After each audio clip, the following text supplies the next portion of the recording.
Is reading fictions for an hour per week permissible? I don't read the romance part. In the hadith, the Prophet ﷺ said, حَدِّثُوا عَنْ بَنِي إِسْرَائِيلَ وَلَا حَرَجْ. This hadith is collected by Imam Ahmad and Abu Dawood, which means you may narrate some of the stories of Bani Israel and there is no blame on you. In which narration and what stories? Bani Israel have amazing stories, some of which are true and some of which are not. So whichever suits our Sharia and complies with our Sharia, we take it. And whatever does not, then right away it will be deleted, it will be not even read, it will not be discussed.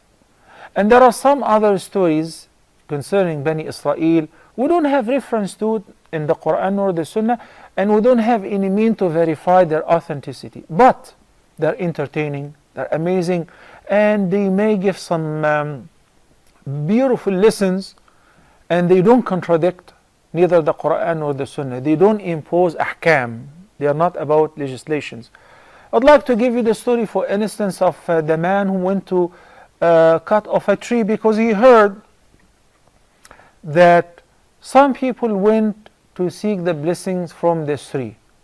So he took his axe, and on the way he decided to uproot the tree, and Satan disguised to him as a human being and said, "What are you up to?" He said, "I'm going to uproot this tree because people worship it instead of Allah." He said, "No, you're not going to cut it off." He said, "Yes, I will." He said, "I'm going to beat you up." So they wrestled, and he was able to defeat this man who happened to be Satan in disguise. Then when he was defeated, Satan, he said, "Okay, what about this? If I just give you every day a dinar, a dollar for instance, you will find it beneath your pillow, and leave the tree alone. Is none of your business. Allah will take care of it. And those people, may Allah guide them. But leave the tree alone." So he made a deal with him. And he, instead of cutting off the tree, he decided not to because of the dinar that he will collect every day. For a few days he started collecting the dinar, and the Satan fulfilled. But he stopped. All of a sudden, he wouldn't deposit the dinar anymore. So the man who was expecting the dinar took the axe again, and he intended to cut off the tree. On the way, the same person appeared to him and said, "I'm not going to let you cut off the tree." He said, No, I have to. People do worship it instead of Allah." So while he was on his way, they wrestled, and this time Satan defeated him and overcome him. Why?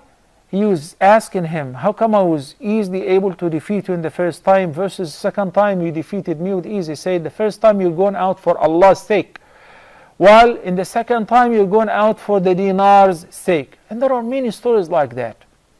It's okay. You can narrate that as a mean of teaching the youngsters, the youth. You can entertain yourself by reading such stories or anything similar to it. So if the fiction stories are constructive and to inspire the person to be a man of manners, morality, to do what is good, it's okay. While we were young, they used to teach us stories, like, as they understand the language of the animals, what the turtle said to the rabbit, and, in order to inspire the children and instill in them high zeal, to make them ambitious, to make them righteous. This is all right. But when it comes to fiction stories about sorcery, magic, will make the person daydream, and Superman and Batman and all of that is not realistic whatsoever. And the person will be stuck then in such stories and reading them for hours, for days, and wasting their time, and they do not participate by any positive mean towards the welfare of the community, nor even towards the success of their own selves. That is not permissible, of course. It is worth mentioning here that many of the scholars of the Hanafi school of thought are of the view that it is disliked to read any of those stories and discuss anything other than the famous or the sound ahadith. But in general, as I mentioned earlier, that is the more right. Wallahu ta'ala a'la wa a'lam.